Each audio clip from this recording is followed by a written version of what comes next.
حضرت موسیٰ علیہ السلام اپنی وفات سے چند روز قبل بنی اسرائیل کو ان کی تاریخ کے اہم واقعات اور ان پر اللہ تعالیٰ کے انعامات یاد دلاتے ہیں۔ پھر انہیں خبردار کرتے ہیں کہ اگر تم نے ان احکامات پر بے کم و کاست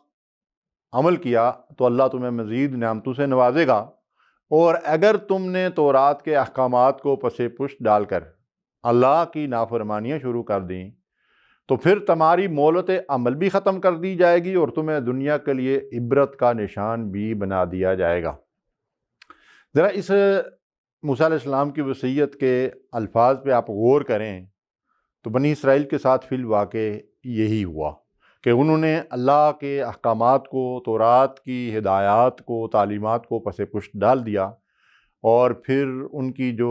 حالت ہوئی اس کا اللہ نے قرآن میں ذکر کیا ہے کہ مثل الذین حملوا التوراۃ ثم لم یحملوها کمثل الحمار، یعنی وہ ایسے ہو گئے جیسے گدھے پہ کتابیں لدی ہوئی ہوں، تو ہدایت سے جو ہے وہ بہت دور چلے گئے اور اللہ نے ان کو عبرت کا نشان واقعی بنا دیا۔ اس کے بعد وہ اپنی قوم کو، بنی اسرائیل کو، اللہ سے محبت کا درس دیتے ہوئے کہتے ہیں، سن اے بنی اسرائیل، خداوند ہمارا خدا ایک ہی ہے، تو اپنے سارے دل اور اپنی ساری طاقت سے اپنے خدا کے ساتھ محبت رکھ۔ یہی بات ہے جو قرآن مجید میں بھی کہی گئی ہے کہ والذین آمنوا اشد حبا للہ، ایمان والے سب سے بڑھ کر کس سے محبت کرتے ہیں؟ اللہ سے محبت کرتے ہیں۔ تو یہی درس اللہ کے سارے پیغمبروں نے دیا کہ سب سے بڑھ کر محبت اللہ سے ہونی چاہیے، اور پھر ان سے کہتے ہیں کہ یہ باتیں جن کا آج میں تمہیں حکم دے رہا ہوں تمہارے دل پر نقش رہیں، ان باتوں کو رات کے وقت اپنی اولاد کے ذہن نشین کرنا، اور گھر بیٹھے راہ چلتے اور اٹھتے بیٹھتے لیٹتے ہر حال میں ان کا ذکر کرنا۔ اگر تو اپنے خدا کی باتوں کو جاں فشانی سے مان کر ان سب حکموں پر پورا عمل کرے گا تو خدا دنیا کی سب قوموں سے زیادہ تجھے سرفراز کرے گا۔ یعنی اس کا مطلب یہ ہوا کہ دنیا کی سرفرازی کو اللہ تبارک و تعالی نے ان ہدایات کے ساتھ مشروط کر دیا ہے جو انبیاء علیہ السلام کے ذریعے سے پہنچتی ہیں، اور پھر ان سے کہتے ہیں اور تجھ پر ہر جگہ برکتیں نازل کرے گا، یعنی دنیا کی قوموں میں تو سرفراز بھی ہوگا اور اللہ تیرے اوپر خیر و برکت کا نزول بھی کرے گا۔ فرمایا شہر میں بھی تو مبارک ہوگا اور کھیت میں بھی، اور خداوند تیرے دشمنوں کو تیرے روبرو شکست دے دے گا۔ بڑی زبردست باتیں ہیں یہ، اللہ اکبر۔ تو اللہ کے پیغمبر تو زبردست باتیں ہی کیا کرتے ہیں کہ یعنی تیرے دشمن زیر ہو جائیں گے، تجھے اللہ تعالیٰ عزت کا مقام دے گا، تجھے شہر میں بھی یعنی تیرے کاروبار، تیری تجارت میں بھی اللہ تبارک و تعالیٰ خیر و برکت دے گا، اور اس کے ساتھ ساتھ تیرے کھیتوں میں بھی، تیری کھیتی باڑی میں بھی، تیرے غلے اور اناج میں بھی، تیری ذمہ داری کے اندر بھی، تیری زراعت کے اندر بھی اللہ تعالیٰ خیر و برکت دے گا۔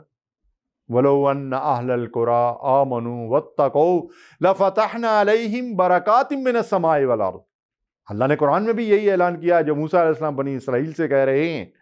کہ اگر بستیوں کے رہنے والے ایمان اور تقویٰ کی روش اختیار کریں۔ تقویٰ کیا ہے میرے بھائی و ناظرین کرام؟ کیا ہے میری بہنوں؟ کیا ہے تقویٰ؟ اللہ کا ہر حال میں خوف رکھنا، ظاہر میں، باطن میں، اجتماع میں، تنہائی میں، اندھیرے میں، روشنی میں، اللہ سے ڈرتے ہوئے زندگی بسر کرنا کہ اللہ مجھے دیکھ رہا ہے۔ یہ ہے تقویٰ کی اصل روح۔ تو اللہ پر ایمان اور تقویٰ اگر ہو تو اس کے نتیجے میں اللہ آسمانوں سے بھی رحمت کا نزول فرماتا ہے، زمین بھی جو ہے وہ خیر و برکت جو ہے اس کو اگلنا شروع کر دیتی ہے۔ تو اس کے بعد وہ ان لوگوں سے کہتے ہیں لیکن اگر تو نے خدا کے احکامات پر عمل نہ کیا تو یہ سب لعنتیں تجھ پر ہوں گی، شہر میں بھی تو لعنتی ہوگا، کھیت میں بھی، تو جس کام کو بھی ہاتھ لگائے گا وہیں تیرے اوپر خدا کی لعنت اور پھٹکار برسے گی، آسمان تیرے سر پر پیتل کا اور زمین لوہے کی ہو جائیں گی، اور سب چیزوں کا محتاج ہو کر تو اپنے دشمنوں کی خدمت کرے گا۔ العیاذ باللہ۔ ناظرین کرام، مجھے اور آپ کو یہ سمجھ لینا چاہیے کہ یہ اللہ کے پیغمبر مجھ سے اور آپ سے مخاطب ہیں۔ انبیاء علیہ السلام کی وہ تعلیمات جو حقیقت میں ان کی تعلیمات تھیں، ان کو قرآن نے بھی اپنے اندر محفوظ کر لیا ہے۔ اس مضمون کی کتنی آیات قرآن مجید میں آپ کو جا بجا مل جائیں گی کہ اگر تم اللہ کے قوانین اور اللہ کے احکامات اور اللہ کی ہدایات پر عمل کرو گے، اللہ تمہیں دنیا میں بھی عزت کا مقام دے گا، خیر و برکت اللہ تعالیٰ تم پر نازل کرے گا، اور آخرت کی کامیابی اور جنت کی رضا اور اللہ کا دیدار تمہیں نصیب ہوگا۔ سبحان اللہ۔ اس کے بعد وہ ان سے کہتے ہیں کہ خداوند تجھ کو زمین کے ایک سرے سے دوسرے سرے تک تمام قوموں پر پراگندہ کر دے گا، یعنی اگر تم ان جو ہے وہ تعلیمات کی خلاف ورزی کرو گے تو پھر اللہ تعالیٰ کی طرف سے تمہیں یہ سزا ملے گی۔ ناظرین کرام، سیدنا موسیٰ علیہ السلام کی اس آخری وصیت کے ایک ایک فکرے کو غور سے سنیں۔ بنی اسرائیل کو ان وصیتوں اور اللہ کے عہد و پیمان کو توڑنے کے نتیجے میں اللہ نے اپنی رحمت سے محروم ہی نہیں کیا، بلکہ بنی اسرائیل کے انبیاء کے ذریعے ان پر لعنت اور پھٹکار برسائی اور ان کو فضیلت کے مقام بلند سے معزول کر کے ان کی جگہ امت مسلمہ یعنی مجھے اور آپ کو تعینات کیا گیا۔ آج عمل اور کردار کے لحاظ سے ہمارا حال بنی اسرائیل سے بھی بدتر ہو چکا ہے۔ یہی وجہ ہے کہ اللہ نے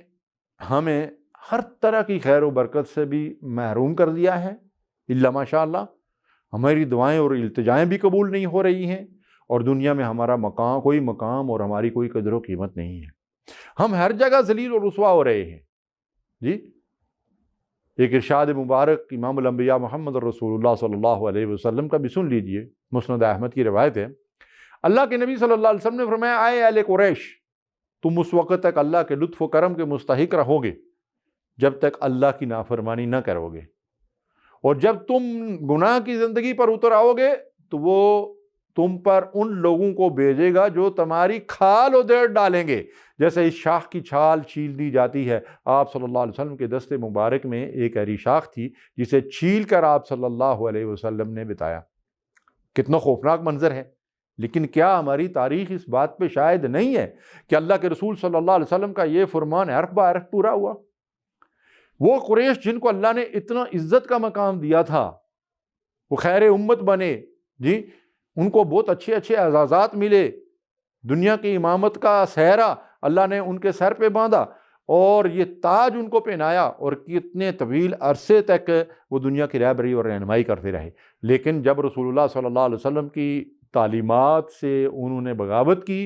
اور دنیا کی عیاشیوں میں لگ گئے تو پھر کیا ہوا؟ پھر جو اللہ نے ان کے اوپر مسلط کیے کیسے کیسے مسلط ہوتے رہے، تاریخ شاہد ہے، آپ جانتے ہیں، اور اس کے نتیجے میں آج ہم کہاں کھڑے ہیں؟ تو اللہ کے دین سے کھلی بغاوت اور علی اعلان نافرمانیوں کی وجہ سے آج ہر جگہ ہم پر ظالم حکمران مسلط کر دیے گئے ہیں جو ہماری کھال ہی نہیں گوشت اور ہڈیاں بھی نوچ رہے ہیں۔ تو ہمیں چاہیے کہ اللہ کی طرف رجوع کریں، سچے دل سے توبہ کریں، اللہ کی ہدایات اور رسول صلی اللہ علیہ وسلم کی لائی ہوئی تعلیمات اور شریعت کے مطابق عمل کریں تاکہ ہم دنیا میں بھی سرخرو ہوں اور اس ذلت و رسوائی اور پستی سے ہم نکل سکیں اور آخرت میں ہمیں اللہ کی رضا حاصل ہو سکے۔ وآخر دعوانا ان الحمد للہ رب العالمین۔